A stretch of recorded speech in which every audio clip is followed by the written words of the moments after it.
Você sabia que eu era um dragão guerreiro? Você sempre soube. O que você fez? Nada! Não era seu destino ser o dragão guerreiro. Não pode me culpar por isso. Como não posso? Quem encheu minha cabeça de sonho? Quem me fez treinar até meus ossos quase se batirem? Quem me negou o meu destino? Tudo o que fiz foi para que se orgulhasse de mim. Diga-me o quanto se orgulha, Shifu. Diga-me! Diga-me! E se o que no fundo nos incomoda em personagens como esse é o quanto eles parecem estar certos. Sabe esse tipo de momento em que você tá assistindo um filme, jogando alguma coisa e o vilão aparece mandando a real mesmo? When you guys tried to destroy the world, it's an error in judgment. But when it's one of us, lock him up, throw away the key. E por um instante você pensa, cara, ele tem um ponto. É desconfortável, é feito pra ser desconfortável, mas também é fascinante, porque mostra que a narrativa em questão ali foi além do simples feijão com arroz do bem contra o mal, e decidiu entrar num território moral bem mais cinzento e muito mais interessante, porque o que ele ou ela pode dizer tem lógica, tem fundamento, tem dor. Talvez eles só tenham escolhido o pior caminho, mas partindo de um ponto que, se a gente for honesto, até dá pra entender. A verdade é que os grandes vilões da ficção não são assustadores porque têm planos malucos. Eles são assustadores porque às vezes a gente escuta o que eles dizem e pensa coisas como: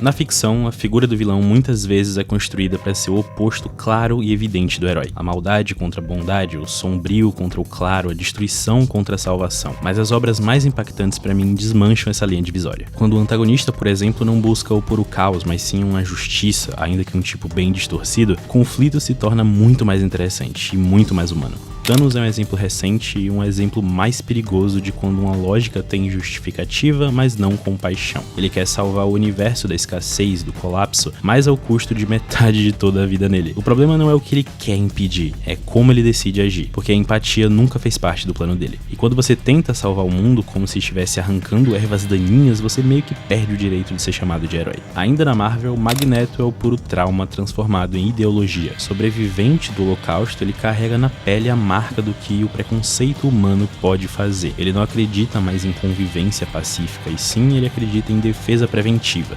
mesmo que venha a ser agressiva. But merely to accept that this is a shared world with a common future, and that my kind, like yours, have the right to live in it.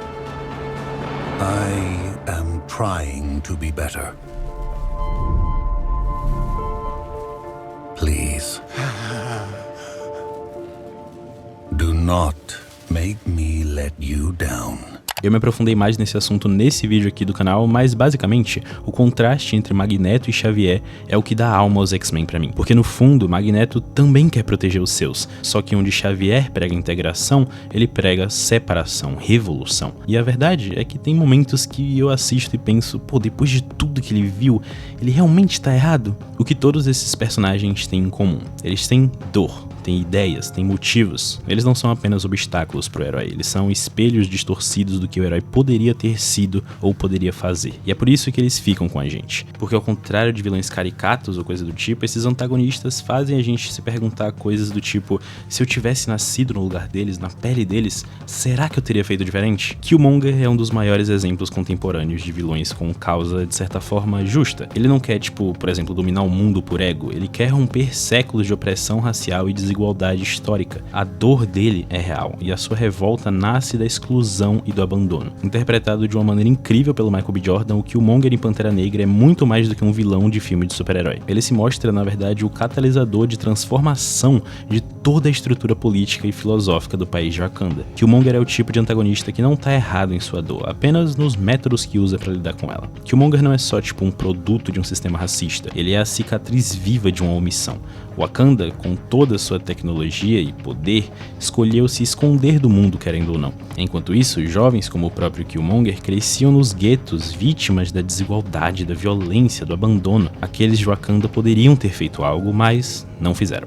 Killmonger carrega essa ausência como combustível. Para ele, o silêncio do país não é uma neutralidade, e sim cumplicidade. E quando ele finalmente chega ao trono, seu plano é claro: armar os oprimidos do mundo para derrubar os opressores. Uma inversão de poder, brutal, mas compreensível dentro da sua lógica. Como eu disse, o Killmonger não quer o trono por glória, ele quer porque ele acredita que só assim pode ter o que é suficiente e necessário para se fazer justiça. Ele não parece querer mais diplomacia ou negociar, ele quer um tipo de guerra, porque a vida só lhe ofereceu isso. E é aí que mora a força do personagem, ele é a verdade incômoda que o herói até então ignorava.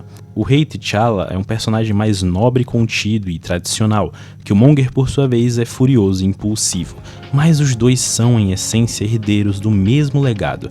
E isso cria um confronto dramático e moral muito intenso. Quem realmente merece ser o rei? O filho do trono ou o filho de um exílio? Killmonger é o que T'Challa poderia ter sido se tivesse nascido longe da realeza. E T'Challa é o que Killmonger nunca pôde ser, mesmo merecendo. Killmonger não apenas desafia o herói, ele é um personagem que o transforma. Até a chegada dele, T'Challa seguia os passos do pai. Já após enfrentar Killmonger, ele muda completamente. Ele abre o Wakanda para o mundo, cria programas sociais, se conecta com o globo num geral. E isso, se a gente parar pra pensar, é raro em narrativas heróicas. Porque pensa comigo, normalmente o vilão ele é vencido e só. Mas aqui, mesmo derrotado, Killmonger vence, porque a sua visão, ainda que radical, era necessária. Ele forçou a história a se mover pra frente. My pop said Wakanda was the most beautiful thing you ever seen. He promised he was going to show it to me one day. You believe that? Kid from Oakland running around believing in fairy tales. A última fala de Killmonger não é apenas o encerramento do arco do personagem naquele filme. Ele é uma denúncia, uma cicatriz que é deixada na audiência. Just bury me in the ocean with my ancestors that jumped from the ships. Because they knew death was better than bondage. É com essa linha de raciocínio que ele se eterniza. Ele morre, mas a ferida que expôs permanece viva no espectador e no protagonista. Killmonger é um lembrete de que um vilão com propósito pode mudar mais do que qualquer herói vazio por aí. Em histórias onde o vilão levanta uma bandeira legítima, ainda que com métodos cruéis, a batalha deixa de ser entre puro bem e mal e se torna algo como uma luta ideológica. Killmonger queria justiça para os oprimidos. Thanos, apesar do seu absurdo, dizia querer equilíbrio. Magneto lutava contra o preconceito sofrido por mutantes com ódio e vingança. Então, como se vence alguém que tem razão no porquê, mas erra no como, sabe? Vilões moralmente certos servem como isso, um reflexo distorcido do herói. Eles obrigam o protagonista, e nós assistindo também, a questionar o que é realmente certo ali. Um exemplo mais diferente acontece em Cavaleiro das Trevas. O Coringa representa o caos, a quebra das regras. A sua, entre aspas, vitória seria provar que qualquer um pode ser corrompido ali. O Batman, por sua vez, não o derrota com socos, ele tem que fazer mais.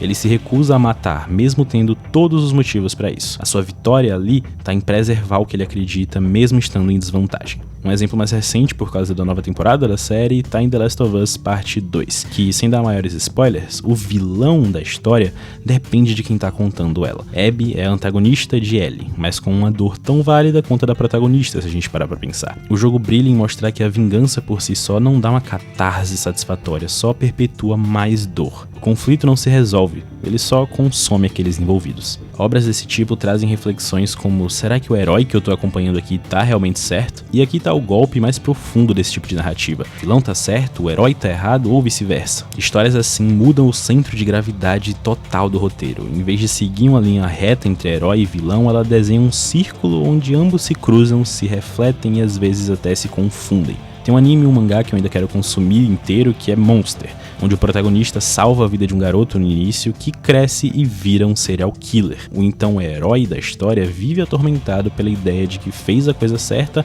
mas talvez não devesse ter feito. É aquele tipo de coisa, você salvaria alguém inocente agora, sabendo que ele ou ela vai destruir vidas no futuro? Até onde vai a responsabilidade moral de uma escolha? Um ótimo exemplo meio semelhante a isso tá numa animação da Pixar chamada Os Incríveis. All I wanted was to help you. I only wanted to help, and what did you say to me? Antes de ser Síndrome, o vilão aqui era só um garoto com um sonho, ser um herói, o ajudante do Senhor Incrível. Mas o próprio herói, arrogante e impaciente, rejeita ele de uma forma cruel. O Buddy então vira o Síndrome, um gênio da tecnologia que transforma sua admiração em ódio, e usa o que aprendeu para destruir a própria ideia de super-heróis. Síndrome é um exemplo brilhante de alguém, um vilão, que não nasceu necessariamente mal, e sim foi mais que empurrado para esse meio. Ele é o produto direto do ego e da frieza do herói aqui. Essa é uma crítica clara do filme, à arrogância dos protagonistas e ao sistema que julga quem é que merece ou não ser considerado especial. Ainda falando de animações, durante boa parte de Avatar, a Lenda de Aang, Zuko é um vilão, mas suas motivações vêm de traumas familiares, pressão e de uma busca desesperada por aprovação do pai, algo que ele acha que precisa para ser inteiro. Ele é um antagonista, mas nunca vilanizado por completo. E a grande virada é que ele muda. O Zuko desafia o arquétipo e se torna, como todo mundo sabe, eu imagino, o arco de redenção mais marcante da cultura pop. Um exemplo meio contrário disso tá em Light de Death Note, que começa como um justiceiro, mas bem rapidamente escorrega para o abismo da obsessão e do narcisismo. E aqui a pergunta muda de novo. O vilão aqui era o herói o tempo todo? Vilões com razão, basicamente, mudam tudo. Desafiam o público a sair do cinema, fechar o livro, desligar o jogo, sem respostas fáceis. A pergunta que persiste não é necessariamente como vencer, mas sim o que eu posso aprender com eles. E quando se fala em vilões ainda na animação, muitos lembram logo de Scar, Úrsula, Hades, ou mesmo o Lobo de Gato de Botas 2, e com razão, eles todos são espetaculares, mas poucos vilões, na minha opinião, carregam em si tanta tristeza, frustração, falha do sistema, quanto Tai Lung do primeiro Kung Fu Panda. Ele não é movido por qualquer ambição vazia ou uma vontade de dominação, ele é movido por algo mais cruel e mais próximo de todos nós, que é a decepção. Desde pequeno na história, Tai Lung foi criado pelo mestre Shifu como o futuro dragão guerreiro daquela sociedade, um prodígio, uma promessa viva, quase que um filho. Mas quando o momento de ser escolhido finalmente chega, o mestre do Shifu, o tartaruga Uguay, o recusa. E aí o que antes era um caminho de honra vira um abismo de ressentimento. Shifu achou e treinou Tai Lung como se fosse o seu próprio filho, mas no momento em que ele mais era requisitado, o abandonou. A dor do vilão aqui é real, é compreensível. Ele não é só mau, ele é um personagem que acredita sinceramente que foi injustiçado. Tai Lung acredita que nasceu para ser o dragão guerreiro, e como que ele podia não acreditar nisso? Afinal, ele foi criado com essa ideia, treinando como se fosse um deus em formação, mas a negação do Uguay derruba tudo. E mais do que isso, o Shifu só piorou tudo por não ter impedido, nem explicado, nem acolhido, apenas recuado. E isso transforma o jovem prodígio em uma arma de fúria e orgulho ferido. Esse é o vilão cujo coração foi moldado por expectativas irreais, abandono emocional e uma falta de escuta. Então Tai Lung é talvez o personagem tematicamente mais humano em Kung Fu Panda, mais até do que o próprio Po, o protagonista que está em uma jornada de descoberta. Ele é o retrato da pessoa que cresceu sendo alimentada por uma promessa inalcançável e que desmorona quando essa promessa se mostra vazia. E isso faz a gente sair do filme pensando quantos Tai Lungs a gente já viu por aí, quantos de nós já não fomos Tai Lung, quantas vezes a gente já não sentiu que, sei lá, que o mundo nos devia algo, que foi prometido a gente um lugar e depois disseram que não era nosso. Esse é o peso do Tai Lung. Ele não é um vilão com um plano megalomaníaco, ele é um ser partido por dentro, consumido por uma dor legítima, mas muito mal direcionada. O contraste entre Po e Tai Lung é brutal. Po nunca foi o escolhido, nunca foi prodígio, nunca teve treinamento, mas ele vence. Por quê? Porque o Po, pelo que o filme mostra, não tem esse peso. O Po não tá tentando provar nada, o Po aceita quem ele é e isso de certa forma é o que o liberta. Já Tai Lung vive preso ao passado, no que deveria ter sido. Essa é a verdadeira lição que Kung Fu Panda parece passar, e Tai Lung, em sua jornada, em sua queda, ilustra essa mensagem de uma forma poética, mas muito trágica. No fim das contas, talvez a pergunta mais importante que todas essas obras nos fazem não seja como derrotar o vilão, mas sim, e se o vilão tiver certo? E se de alguma forma ele for gente como a gente? Killmonger é o grito de um povo silenciado, Síndrome é o reflexo de um ídolo que esqueceu o próprio impacto que causa. Tai Lung é a raiva de um coração abandonado. Tantos outros personagens de Zuko, a Magneto, Lobo, Darth Vader são construções não apenas do mal, mas de dores mal resolvidas, mundos injustos e caminhos que se partiram ao meio. O mais fascinante disso tudo é que ao invés de serem só obstáculos para os heróis superarem, esses vilões nos convidam a olhar um pouco mais profundamente. Porque um bom vilão mesmo, no fundo, é um reflexo exagerado, às vezes até monstruoso, mas carregado de verdade. A dor do Tai Lung e o ressentimento do Killmonger, mano, até o caos do Coringa para algumas pessoas, eles não nascem do nada, às vezes eles são apenas o produto de um mundo falho, de escolhas erradas, do próprio abandono. E é aí que o dilema explode. Como se lutar com alguém que tem razão, mas escolheu o caminho errado? Como se vence alguém que só virou vilão porque foi quebrado por dentro? A resposta às vezes sim, é um soco. Às vezes também é escuta, às vezes até é o silêncio. mas o que não muda é isso. A arte de se construir um bom vilão é, no fim, a arte de entender o outro. E talvez, só talvez, seja também um caminho para entender melhor a nós mesmos.